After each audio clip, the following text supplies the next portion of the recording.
What is up? Thank you for coming to my channel, Prison POV. So, I got my car back. If you follow me on Instagram, you'll know I had a little bit of car problems. Well, the universe actually knows what it's doing from time to time. I've been waiting on some money.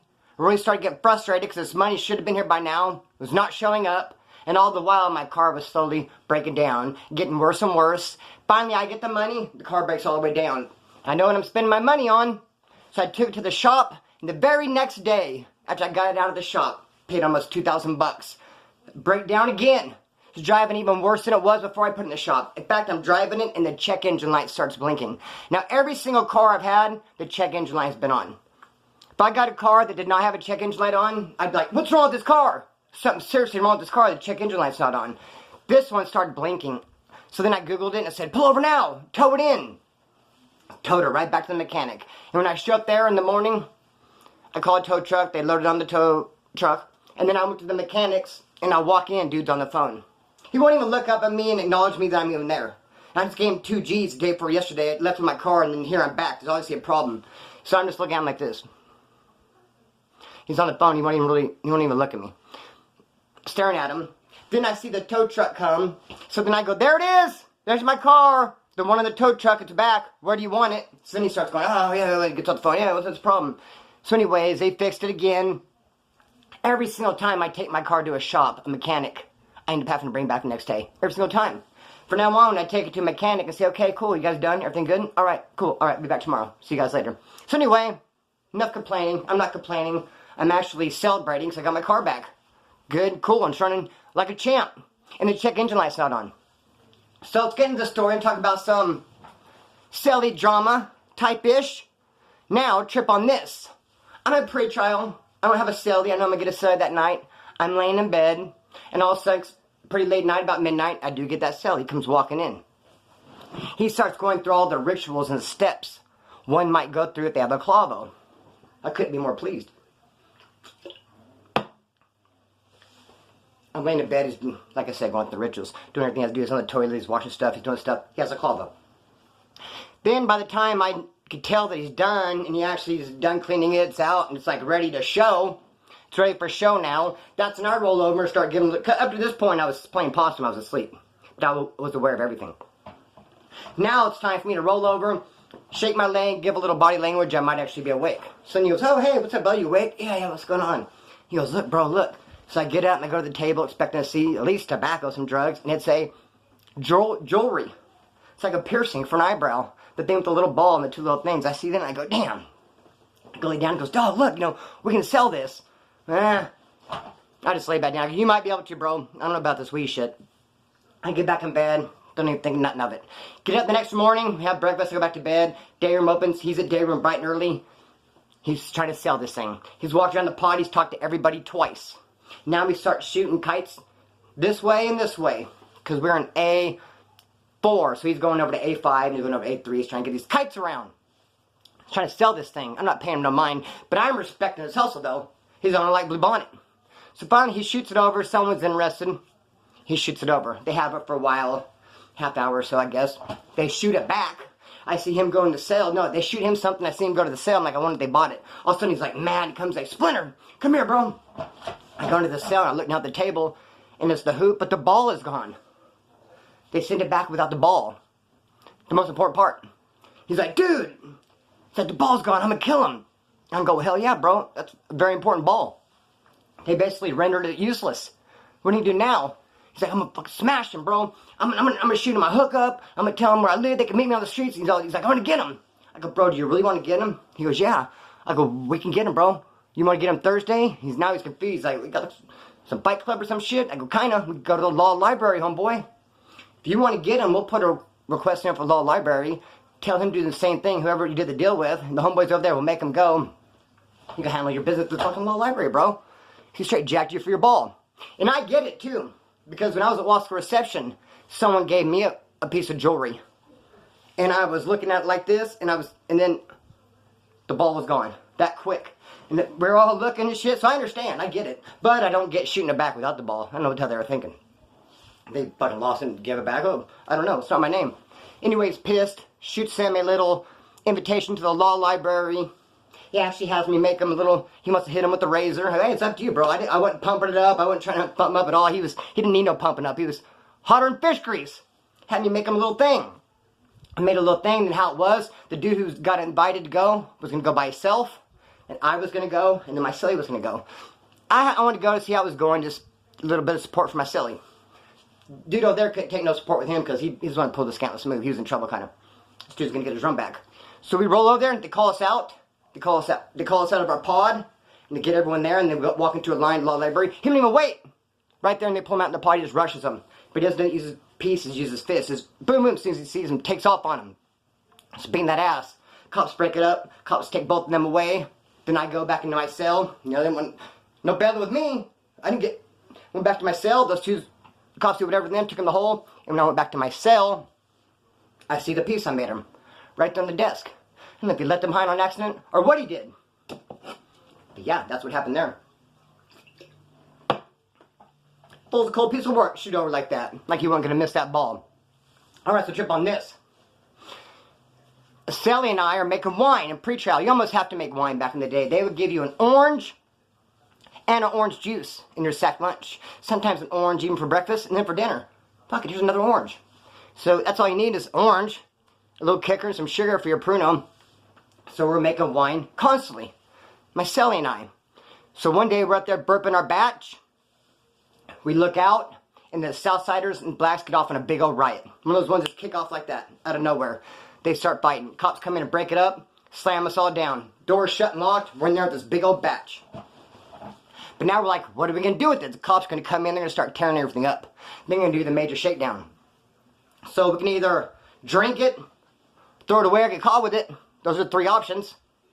I didn't want to drink it. When we looked at it, when we burped it, you can still see it bubbling. You can still see it cooking a little bit. I did not want to put those bubbles in my gut. That gave me like a weird feeling to think that it might be cooking in my stomach. Charlie Holmes, I'm not even that much into drinking.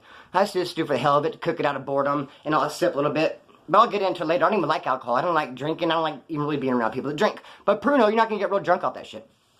So we had a lot. There's like 2 gallons there. That's quite a bit. Like I said, it was cooking a little bit. I said, I don't want none. My son said, Sean, I'm just going to start drinking it then, dude. You start pounding it. The cops already come in on the bottom tier. We're on the top tier, and they're starting tearing shit up. Here they come. They're going to be here soon. He's pounding it. I start noticing him change. The alcohol's starting to affect him now. I do not like being around drunk people. Then I start thinking, damn, dude. I'm starting to myself, this fucking fool's going to have some kind of, pull some drunk shit on me. So anyways, he gets up to go use the restroom, and there's a toilet paper thing right here. I wish I had brought a toilet paper so I could show you guys and get the full effect. But he hits it. He knocks his toilet paper thing and goes, ah, just like, fuck it. And I go, hey, dude. I go, bro, you better kick back right now, man. You better not start no junk, violent shit. Start trying to bump heads with me full of that alcohol, bro. You better shut down right now, homeboy. Then he flipped it all the way around. Goes, Splinter, dude, I'm sorry, dude. Start crying, try to hug on me. No, dude, not that either. Bro, this is why I don't like for drunk people. I go, just kick back. Just sit on your bed, dude. Sit on his bed, oh, man. Then he starts saying he's going to fuck the cops up for his uncle. Disrespected his uncle. Oh, yeah, on your mom or your dad's side. Tell me more about this uncle. He didn't want to discuss his uncle, but he's mad. Cops did something to his uncle. He's going to fuck. I'm not paying him no mind. You know how drunk people are. I don't like drunk people. I'm in a sidetrack right now, and I hope I don't lose my place. I had a friend named Steve, real good friend of mine. I couldn't stand him because every time he was a fighter, too. He's a real good fighter. You know what it takes to be a good fighter? You need to be able to take a punch, you need to be able to hit hard, you need to be able to be fast. If you can take a punch and you can hit hard and you're fast, be a pretty good fighter. Steve was a good fighter, man. I'm not saying he didn't lose, but he certainly won a lot. He was a cocky-ass dude, always fighting. Problem was, he'd get drunk. He'd want to show me all the fights he got into. How he did it like this and did it like that. One time he was telling me about a fight he got into. He was playing soccer out in the soccer field, headbutted some fool. Actually headbutted me. To the point I was like, damn, almost knocked me out. I'm like, damn, is that how you did it, bro? Headbutt like that, did you? I was done. After that night, we hung out. He was drunk as a skunk. Headbutted me. Done. He was trying to call me later. I just avoided him. Finally, this old lady, Jennifer, came to my house. Like, what's up? You want to hang out? I'm like, no. Keep that dude some counseling. I don't want to fucking hang out with you guys ever again. Dude's a creep. He's a weirdo. Supposed to be his dog, one of his best friends, and he freaking full-blown headbutts me to show me how he did it to some dude back in the day playing soccer. And that wasn't the only time, too. He's caught me a couple good times. So what the fuck's he thinking? So, I want nothing to do with him. Then I remember this chick named Sheila one time. Kind of had the hots for Sheila. We were at this party, we're all drinking. Here comes Sheila walking towards me. She walks up and she grabs me. And I grab her back, she gave me a hug, then she starts kind of like forcing me to the ground. We're outside at a party that's like on the side of the house, there's grass. There's people around. So she hugs me and she like starts forcing me to the ground. So like I go down with her, like, what are you thinking, Sheila? So we lay down. I'm like, man, you must really feel a strong connection. Next thing I know, she throws up in my ear. She throws up on me and passes out. And I'm holding drunk Sheila, and I just smelled vodka, and I'm not feeling it. Get off me, Sheila. I have nothing to do with her after that. So, be that as it may. My celly says to bud cops up to disrespect his uncle. I forgot all he was talking about that. In fact, he started laying down. Then when the cops get to our cell, crack it, to come in and start tearing up, he did. He rushed him. He went out there and just started swinging. Now, the messed up thing about it is, though, if you're in a cell and your celly rushes the cops, it's kind of mandatory you rush them too. But not over something like this where he's drunk, tripping, they did something to his uncle. It's like not a valid reason. But he didn't even tell me he was going to do it. Well, he did tell me, but I didn't take him serious. So he did that. They snatched him up, hog-tied his ass, got him out of there. I seen him a couple years later. I said, what happened, dog? What did you? He said, when they took me out, they told me they were going to beat my ass until I shit my pants. I go, what'd you do? He goes, I shit my pants. What did I do, bro? Beat the shit out of me. And they left him out of the yard, like all night, all cold and sitting there in his feces, I guess. Whatnot. Don't fuck with those cops, dude. Do not fuck with the Kern. Someone said in the comment the other day, have I ever seen violence from cops? Yes. Kern County Jail, don't play around. Do not mess with those cops in there. They will get that ass. They're a lot more violent and will want to get you than the Wasco cops. So, what else can I say, man? This story right here, man. Oh, I was going to go into this and say one time, small little tidbit, everyone got excited. There's these porters, we're an APOD. They had found a bunch of bags of the hand sanitizer. There's alcohol in it. I mean, yeah, there's alcohol in it. I mean, dude, I believe there's different. I'm no scientist or, I'm not good with chemicals and shit, but I think it's a different kind of alcohol. If you ask me, alcohol in hand sanitizer is not going to be the same as a thing of vodka. Maybe it is. Maybe I'm wrong. They wanted to take a shot at it. They had about 3 or 4 bags. They bought all kinds of Kool-Aids, added it to it, and I'll start drinking it. Once a splinter? No. I didn't drink it. They drank it. They act like they got a head change. I think they put a little bit on it. Said it looks so stupid for drinking it. Hell, I don't want that. Something like that would give me a headache. You know what else gives me a headache real bad? Bleach. Because I injected some bleach before. I told you guys this in a video a long time ago. This girl was at her house. She always had a little shot glass full of water. If you could mix up your shot and do it. And then one day she decided to take the water out and then put bleach in it. So then I come along and ask, and I put bleach, and she comes out, she says, wait, no! And I did it, bleach. It made my tongue get real fat, at least it felt like it, and hairy. I was like, ooh! I grabbed my tongue. Bleach! Since then, bleach would give me a badass headache. In fact, there's been a couple times I've been arguing with somebody, and they will just start cooking, doing something with bleach. Say, no, I'm going to get up and be all, deuces! I'm out of here. You break that bleach out and start cleaning, I am gone. I'm not going to stick around, I can promise you that. So let me tell you this story. This story is really like, I try to think how I could add more to it, make it more exciting, because I guess it's really not that exciting of a story. But at the same time, I don't want to leave it out. It has some interesting points to it. So I get busted. Some people want to meet me at a store. I clobble some heroin because I think it's a setup. A couple grams. Sure enough, I get there. It's a setup.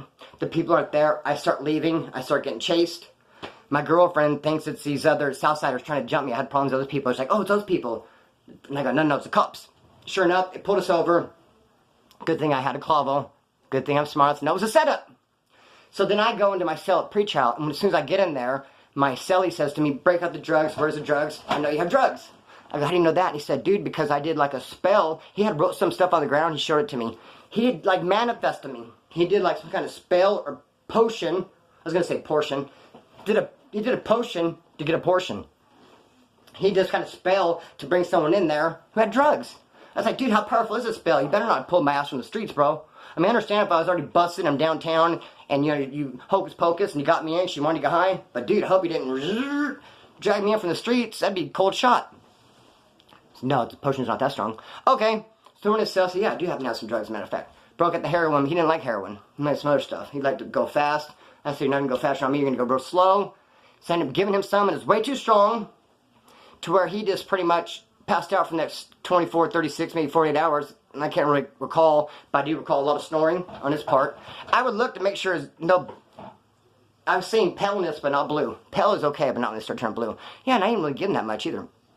But he wasn't used to it. But hey, you shouldn't have freaking conjured me here, bro. If you didn't want to freaking sleep for 48 hours. Be that as it may, that happened another time too. The time the cops raided my house, I had like about 5 grams. What I did, I just twisted it. And I didn't tie it in a knot. Because I figured when I hooked it and put it up there, I pictured like a long, like a tube, like at the bank when they shoot you that thing, zoom. My picture's like a real skinny, like a shoot. I didn't think it opened up into a big, I already used the word cavern. I don't like to use the same word twice. I didn't think it opened up into a big, fuck, I don't know, stomach. Call it what it is, I guess. I mean, fancy, Splinter. Look, I thought when I hooped it, it'd be a tight. No. You hoop it, go in there, it's fucking wild. So I just twisted it like this and put it up there, and what did it do? It came unraveled, then mixed in my blood. Then I was throwing up in the cop car. Then I was sleeping for 2 days. And I finally came out of it. Down there in county, everyone's like, damn, what happened to you? And I pulled some out, and there's like a $half grand back in the corner. Those are kind of gooey. And I gave some to this youngster, a Southsider. He asked for some. Then we came and cut the chain later to go to the farm. They shackle us up. The youngster starts throwing up everywhere. Oranges. Totally, they gave us a lot of oranges. Oranges everywhere. He looks at me. He's like, Splinter. A couple of times. Splinter, bro. Looking to me for comfort. But fuck, there's cops everywhere. They're going to wonder why you're throwing up. Calling my name. I mean, I can't. Oh, come here, dog. Say, hush, little baby, don't you cry. No, I can't do all that shit. So I'm just like, Splinter? What the fuck, Splinter? Dude's calling for Splinter. Yeah. Trip on this, though. This for people who get into addiction. This is something weird to think about. This chick, Mindy, I knew. She did this kind of crime. She was on probation. They would drug test her every Thursday. So every Thursday, after she drug tested, she would go get some black. She had to get loaded. And she would get loaded. After a while, like about a month of doing that, guess what happened? On the first Thursday, she didn't do nothing. She got sick. Literally got an addiction to where her body knew to start expecting it every Thursday. So if she didn't get high on that Thursday, she would literally go into withdrawals. I didn't believe her when she told me. Until I saw her on a Thursday and she didn't use, and she was sweating like a whore in church, and she was straight going through it. And I was like, damn, that's weird. That's totally weird. That Mindy chick, she did me hella dirty. They let me move into this trailer. She had a girlfriend. Mindy did. Her and her girlfriend let me move in this trailer. They had another roommate prior to this. He moved out. When I moved in, I had like a Buddha, like a, what do you call it? Damn. Incense burner. And I found like a purple and dark blue bracelet. Kind of make like a friendship bracelet on the ground of the trailer. I put it around the Buddha's neck like a necklace. I didn't know that before I moved in, or around the same time I moved in, or whatever. Someone kicked in their back door, got Mindy's jewelry box, her and her homegirl, and that bracelet was in the jewelry box. So they come in the trailer and see the necklace thing on the boot. I think I took the jewelry box. But wait a minute, newsflash. Don't you think it was a dude who lived here before? And you said he left without notice? He just left in the middle of the night? Duh, 'cause he took the jewelry box. Why would I come take the jewelry box, take that out of the jewelry box and put it out for everyone to see? Blah, am I that stupid to do like a crime? Oh, I'm going to steal this from your house. And then I just come over holding it. Hey, what's up? What's up, dog? Oh, this was missing from your house? I don't know, I just like carrying it. What do you mean? Well, I'm not going to do that. So they told me to kick rocks. They were mad about it. I called my brother. He came, got all my stuff, put all my clothes in his car. He took off, then I couldn't get a hold of him for 3 or 4 days. My brother, with all my clothes in his car. I can go find his ass, push up on him. He's like, bro, let me keep some of the clothes, man. I'll wear them too. I said, I would have. If I'd have to chase you, now I want to leave you fucking butt naked. I want to give you a size 9 shoe, and I know for a fact you're wearing 11. And I want to see you go like this and get blisters. That's how man I am right now. So, I'm going to leave you guys with a joke. There's this guy. He married this chick. They've been married for about a year. And he had not tried any kind of sexual advances on her. And finally his wife, who had been married to this dude for a year, says, hey, we've been married for a year. You have not tried any kind of sexual advances on me. Why not? He said, well, my mom told me the secret. I know the secret. What secret's that? He said, well, I know down there you got a mouth. And if I go put my penis anywhere near it, it's going to bite it off. She goes, what? So your mom told you that's silly. She goes, look, I'm going to show you. There's no teeth down here. And he said, well, no kidding. Not with the condition of those gums. I'm going to cut the string and let it fly. Peace.